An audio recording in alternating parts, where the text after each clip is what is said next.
One summer moment can change a child's life. Through Toys for Tots Give and Go initiative, your support provides books, games, toys, and outdoor adventures that spark curiosity, creativity, and a love of nature. Whether it's fishing, learning a new sport, reading under a tree, or playing with friends, these moments build confidence and lifelong memories. For too many children, those moments never come. You can help change that this summer. Visit toysfortots.org. Toys for Tots, delivering hope beyond the holidays. Well, Sunday morning, 4th of July weekend.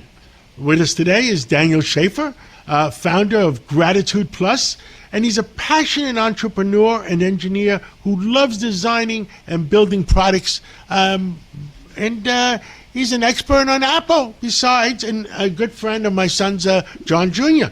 Well, Daniel, Apple, one of the most successful products they've ever come out with is the iPhone 17. Give us but they're raising the price. Give us an update of what you know about the iPhone 17. Yeah, so, they release a new iPhone once a year. They've been doing that since the iPhone first came out in 2007. That's crazy. They keep building new ones, and then the 17 and 17 Pro, and then also the iPhone Air, which is their thinnest device ever. It has a lot of the usual suspects. Has bigger camera, better battery life. I think the new one has new materials that it was built with. So depending on what you're looking for, a lot of people love battery life and a better camera.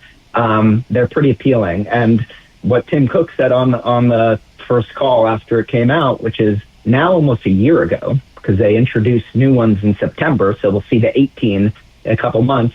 But the 17 and 17 Pro line have been selling like hotcakes. I think it's the best-selling device in the first quarter they've ever had. So people seem to use them and love them. Now, my only problem with the iPhone 17, and some of the people in our office had it, that sometimes it freezes for no reason at all. And I don't know. Have you heard of any problems nationwide?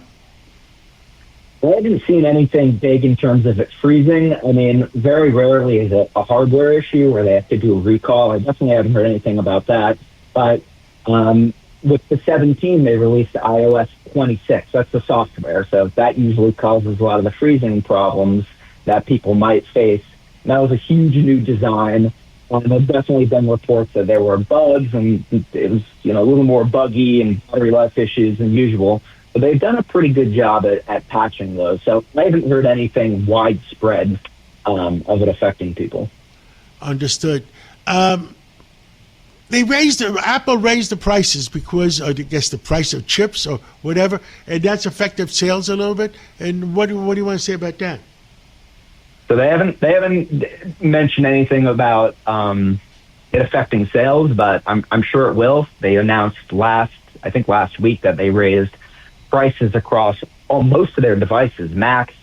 I'm not sure about phones, but a lot of their devices, including the MacBook Neo, they raised it by $100-$300 because of the chip shortage, and relatively unprecedented for Apple. I mean, I can't remember the last time in near recent history where they've increased prices almost across the board by $100-$200. So, I mean, it's amazing with what's happening with the chip supply, or shortage of the chip supply. Understood. What else would you like to talk about the Apple? I mean, have you always used Apple?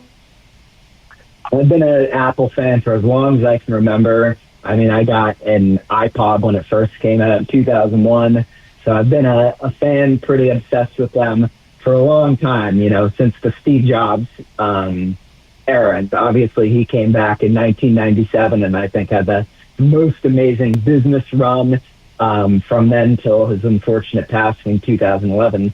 And I mean, the two big things in the Apple world that people are talking about is, one, the fact that John Ternus is going to be CEO is coming in September and replacing Tim Cook, who has been there for over 15 years, even longer than when Steve Jobs came back. And Tim Cook has had an unbelievable run. I mean, their market cap went from a couple hundred billion when Steve Jobs passed to $4.5 trillion today. So in so many regards, Tim Cook has done an amazing job, and John Turnus has been there for 20 years as an engineer. So the great thing is Tim Cook was an operations guy, and now we have an engineer coming back to Apple. And so that's, I think that hopefully we're going to see a lot of new, unique sort of products. You know, they were working on an Apple car, and they put a lot of money in, and that never saw the light of day. So maybe we're going to see a lot of new, interesting things coming from Apple. Well, Daniel Shaffer, thank you for coming on this Sunday morning. Have a happy 4th of July. I hope you spend it with family, and God bless you. And I hope Apple products are even better in the future. Absolutely. Thank you so much for having me on, Mr. Katz, and same to you. Happy 4th for you and the family. Thank you.